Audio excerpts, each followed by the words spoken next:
나는 엄마의 목을 칼로 그어 그녀의 피가 내 손을 적시는 순간 세상이 멈췄다. 그 칼날은 가족의 유산을 상징하는 옛날 은수저였다. 이제야 알았다. 복수는 피를 부르는 법이 아니라 영혼을 갉아먹는 독이었다. 아빠의 장례식에서 형이 내 앞에서 울면서 미안해, 동생아라고 속삭일 때 나는 미소 지었다. 그 미소 뒤에는 11,200달러의 빚과 영원히 잊지 못할 배신이 숨어 있었다. 복수는 시작일 뿐이었다. 그날 밤, 나는 형수에게 익명의 편지를 보냈다. 너의 결혼식은 거짓 위에 세워졌다. 내 남편은 내 인생을 훔쳤다. 그 편지가 도착한 순간 그녀의 세상이 무너지기 시작했다. 나는 지켜보았다. 모든 것을. 서울의 겨울은 항상 차갑고 바람이 뼈를 파고들었다. 나는 그날 회사에서 돌아오는 지하철 안에서 창밖을 멍하니 바라보고 있었다. 28살, 평범한 직장인. 아니, 적어도 그때까지는 그랬다. 내 이름은 지은이다. 가족은 나에게 착한 딸이라고 불렀다. 착한 딸은 항상 양보하고, 참고, 희생한다. 그게 한국 가정의 법칙이니까. 집에 도착했을 때 공기는 이상하게 무거웠다. 엄마가 부엌에서 요리하는 소리가 들리지 않았다. 대신 거실에서 아빠와 형의 목소리가 낮게 울렸다. 형은 32살, 나보다 4살 많지만 항상 큰아들으로 대접받았다. 나는 문을 열고 들어서며 웃었다. 오늘 저녁 뭐예요? 엄마가 고개를 들었다. 그녀의 눈은 피곤해 보였지만 미소는 평소처럼 부드러웠다. 지은아, 앉아. 할 이야기 있어. 그 순간 내 심장이 살짝 움츠러들었다. 가족 회의는 보통 좋은 소식일 때만 열리니까. 하지만 오늘은 달랐다. 테이블 위에 놓인 서류 더미가 그걸 증명했다. 아빠가 먼저 입을 열었다. 그의 목소리는 평소처럼 단호했다. 은행원으로 30년을 일한 사람다운 말투였다. 지은아, 내가 모아둔 돈 그 11,200달러. 형 결혼 자금으로 쓰려고 해? 나는 웃음이 터졌다. 장난인가 싶어서. 아빠, 그 돈은 제 거예요. 미국 유학 때 모은 거잖아요. 왜 형 결혼해? 형이 끼어들었다. 그의 얼굴은 창백했다. 지은아, 나도 미안해. 그런데 지금 상황이 신부 집안이 돈을 요구하고 있어. 우리 집안 체면 때문에. 체면. 그 단어가 내 가슴을 찔렀다. 한국에서 체면은 모든 것의 시작이자 끝이다. 나는 고등학교 때부터 아르바이트를 하며 그 돈을 모았다. 미국 유학은 내 꿈이었다.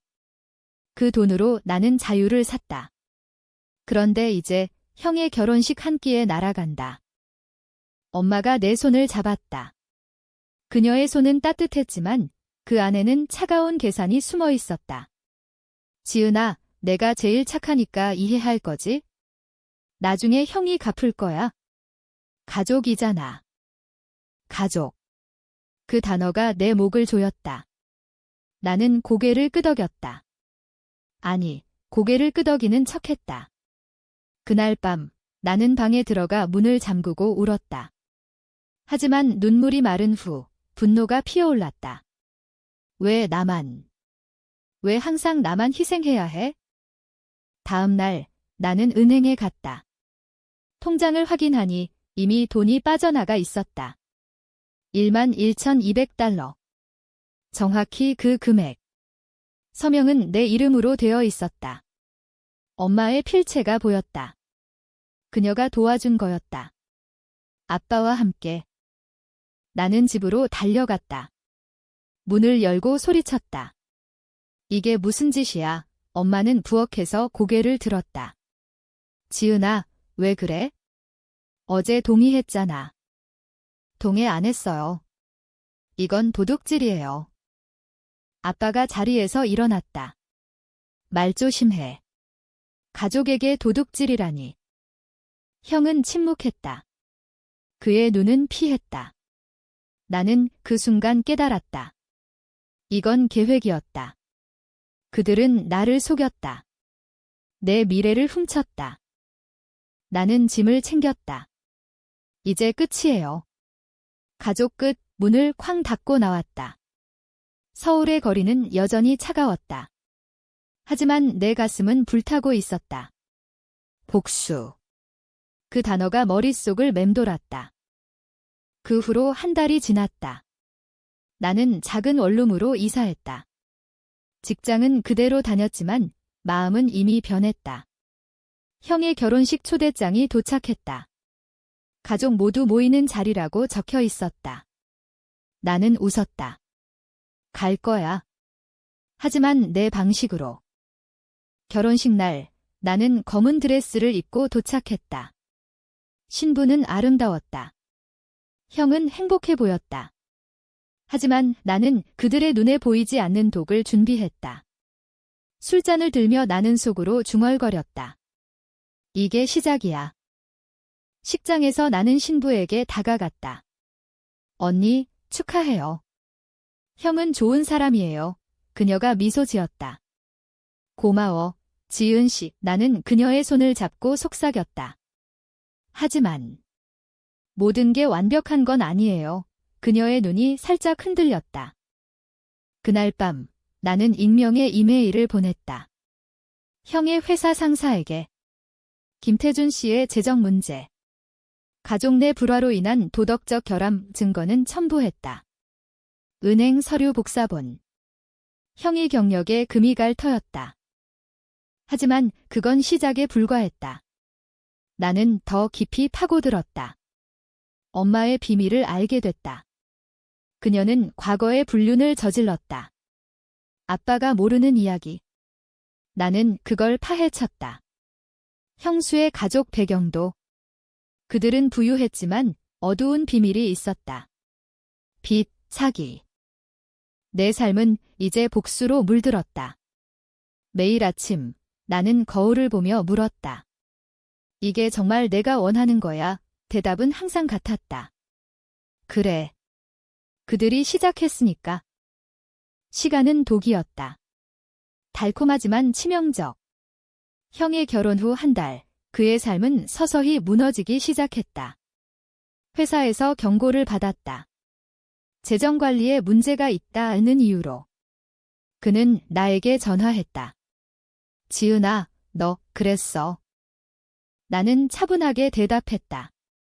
형, 나 모르는 일이야. 어쩌면 내가 한 짓이 화로 돌아온 거 아닐까? 전화를 끊고 나는 웃었다. 웃음이 아니라 코 속에서 터지는 소리. 엄마는 먼저 무너졌다. 그녀의 과거가 드러난 날 아빠가 집을 나갔다. 나는 익명의 편지를 보냈다. 당신의 아내는 20년 전 이웃 남자와 세부 사항은 생략했다. 하지만 충분했다. 아빠의 얼굴을 상상했다. 충격, 배신. 그 맛은 달콤했다. 엄마가 나에게 왔다. 원룸 문 앞에서 울었다. 지은아, 왜 그래?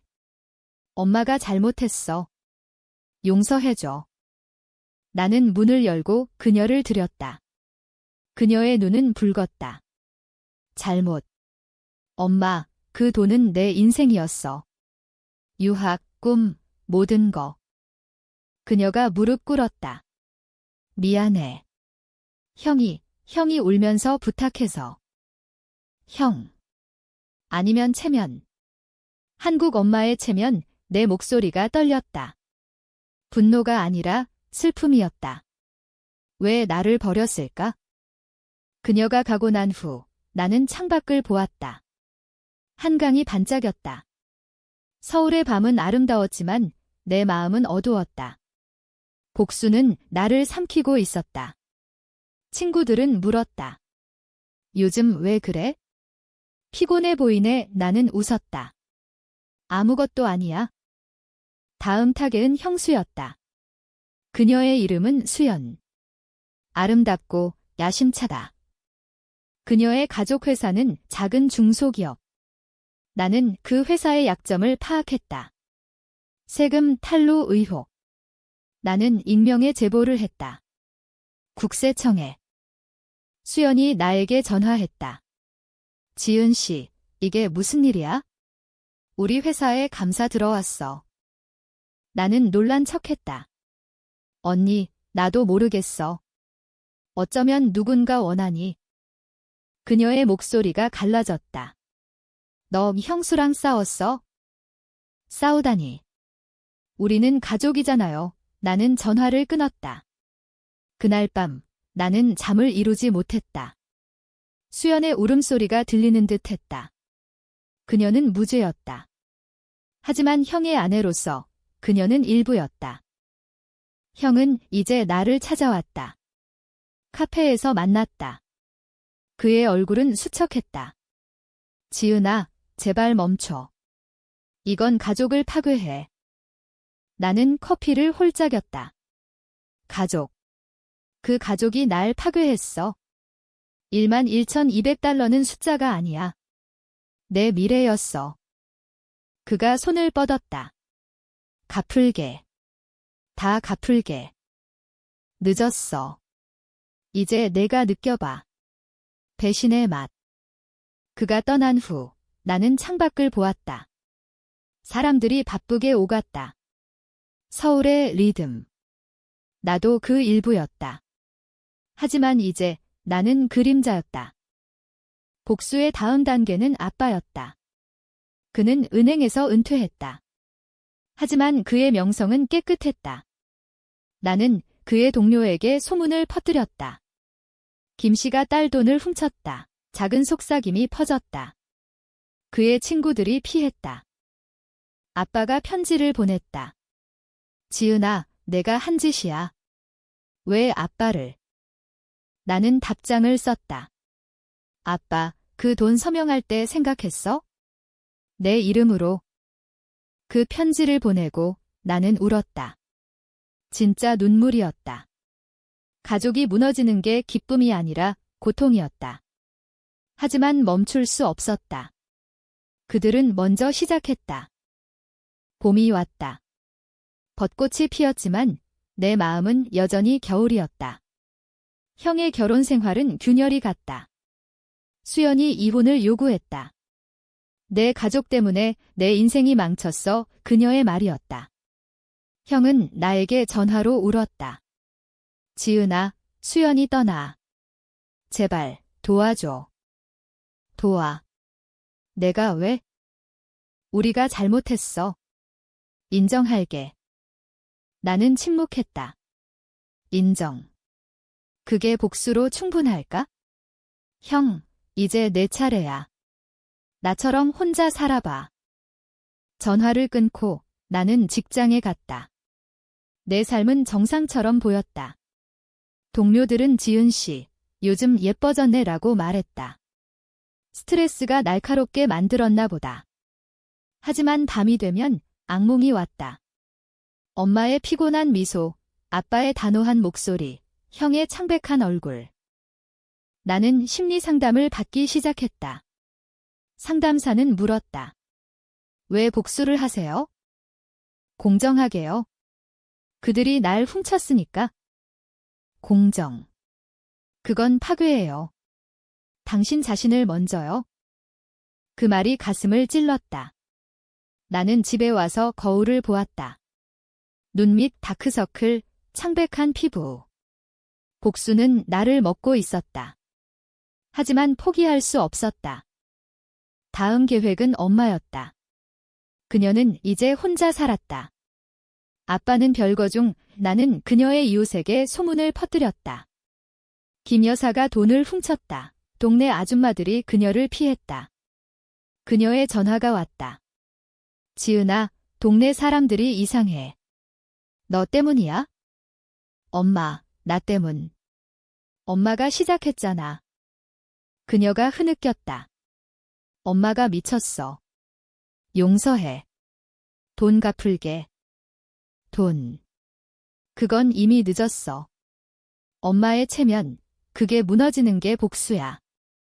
그 통화 후 나는 한강으로 갔다. 바람이 불었다. 나는 물속을 보았다.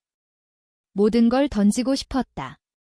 하지만 발걸음이 움직이지 않았다. 형수의 가족회사는 파산 직전이었다. 국세청 감사로 드러난 탈루. 수연은 형에게 말했다. 이혼하자. 내 가족이 날 끌어들였어. 형은 자살 시도를 했다. 병원에서 깨어났을 때 그는 나에게 메시지를 보냈다. 지은아, 죽고 싶어. 나는 답했다. 살아. 고통을 느껴봐. 그게 나의 하루였어. 그 메시지를 보내고 나는 토했다. 이게 정말 나일까? 착한 딸 지은은 어디 갔을까? 아빠는 이제 완전히 무너졌다. 은퇴 후 모임에서 쫓겨났다. 그의 친구가 말했다. 김씨, 딸 돈 훔쳤다는 소문이 그는 나에게 왔다. 처음으로 내 원룸에. 지은아, 아빠 잘못했어. 제발 멈춰. 그의 눈은 젖어 있었다. 나는 차를 따랐다. 아빠, 왜 그랬어? 나 믿지 않았어. 믿었어. 하지만 형이 가족 전체를 생각했어. 가족. 나도 가족이었어. 그가 가고 난 후 나는 무너졌다. 무릎 꿇고 울었다. 복수는 승리지만 왜 이렇게 텅 빈 걸까? 여름의 더위가 서울을 덮쳤다.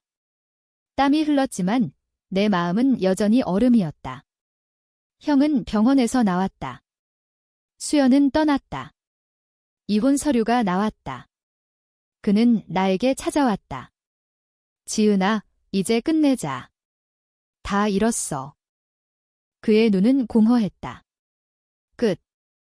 형, 아직 안 끝났어. 뭐? 더 뭐가 있어? 나는 미소 지었다. 형의 꿈, 내가 유학 가려던 그 회사, 거기 지원서 취소됐어. 내 제보로. 그는 자리에서 일어났다. 너 미쳤어. 미쳤어. 형이 날 미치게 했어. 그가 떠난 후 나는 창문을 열었다. 더운 바람이 들어왔다. 삶은 계속됐다. 내 직장은 승진했다. 지은 씨, 일 잘해 상사의 말, 하지만 그 성공은 비틀린 맛이었다. 엄마는 병이 났다. 스트레스로 위궤양. 병원에서 그녀를 봤다. 지은아, 엄마 죽을 것 같아. 나는 손을 잡았다. 엄마, 살아. 고통을 더 느껴봐. 그녀의 눈물이 흘렀다. 왜 이렇게 된 거야? 우리 가족. 엄마가 선택했어. 그 돈 서명할 때. 병원을 나오며 나는 상담사에게 갔다. 포기할 수 있을까요? 포기. 그건 용서예요. 당신이 준비됐나요? 나는 고개를 저었다. 아니. 아직. 아빠는 이제 알코올에 빠졌다. 옛 동료가 말했다. 김씨가 망가졌어. 나는 그의 사진을 봤다. 늙고 초췌한 얼굴. 복수의 열매였다. 하지만 이제 나의 차례가 왔다. 회사에서 소문이 돌았다. 지은 씨, 가족 문제로 누가 퍼뜨렸을까? 형. 아니면 엄마. 복수는 양날의 검이었다. 나는 대응했다. 더 세게. 형의 새로운 연애를 파악했다. 그녀는 평범한 여자. 나는 그녀에게 모든 걸 말했다. 그 남자는 가족을 배신한 놈이야. 그녀가 떠났다. 형은 다시 울었다. 지은아, 제발. 난 인간이야. 인간. 그 인간이 날 죽였어. 그 통화 후 나는 한강 다리를 건넜다. 아래 물결이 출렁였다. 한 발만 내디디면. 하지만 나는 걸었다. 앞으로. 가을 잎이 떨어졌다. 서울의 거리는 쓸쓸했다. 가족은 산산조각 났다. 엄마는 퇴원했지만 집은 텅 비었다. 아빠는 이혼 소송 중, 형은 실직했다. 그는 길거리에서 살았다. 나는 그를 봤다. 지하철에서. 더러운 옷, 헛소리. 지은아, 그가 나를 봤다. 나는 피했다. 하지만 마음이 아팠다. 이게 복수. 파괴. 상담사 말대로 나는 무너지기 시작했다. 불면증, 식욕 부진. 직장에서 실수했다. 지은 씨, 정신 차려. 나는 결정했다. 마지막 일격. 가족 모임을 제안했다. 다 같이 만나자. 끝내자. 그들은 왔다. 허름한 찻집. 엄마, 아빠, 형 모두 늙고 지쳤다. 지은아, 왜? 엄마가 물었다. 공정하게. 그 돈 돌려받고 용서. 아빠가 고개를 끄덕였다. 갚을게. 다. 형이 울었다. 미안해. 하지만 나는 속였다. 이 모임은 녹음됐다. 변호사에게 보낼 증거. 그들의 고백. 이제 법정에서 끝낼 거야? 그날 밤 나는 울었다. 진심으로. 복수는 끝났지만 상처는 남았다. 겨울이 다시 왔다. 눈이 내렸다. 법정에서 판결이 났다. 그들은 나에게 돈을 갚기로 했다. 하지만 더 중요한 건 그들의 사과. 진심일까? 나는 용서했다. 아니, 용서하려 했다. 가족으로 돌아가자. 하지만 그들은 거부했다. 너 때문에 형의 말. 나는 웃었다. 그래. 이제 자유야. 나는 떠났다. 새로운 도시로. 부산. 바다를 보며 나는 생각했다. 복수는 승리지만 평화는 아니었다. 이제 나는 새 삶을 산다. 착한 딸은 죽었지만 강한 여자가 태어났다. 11,200달러는 돌아왔지만 잃은 건 영원하다. 그리고 가끔 나는 꿈을 꾼다. 가족의 미소. 하지만 깨면 나는 미소 짓는다. 이게 공정.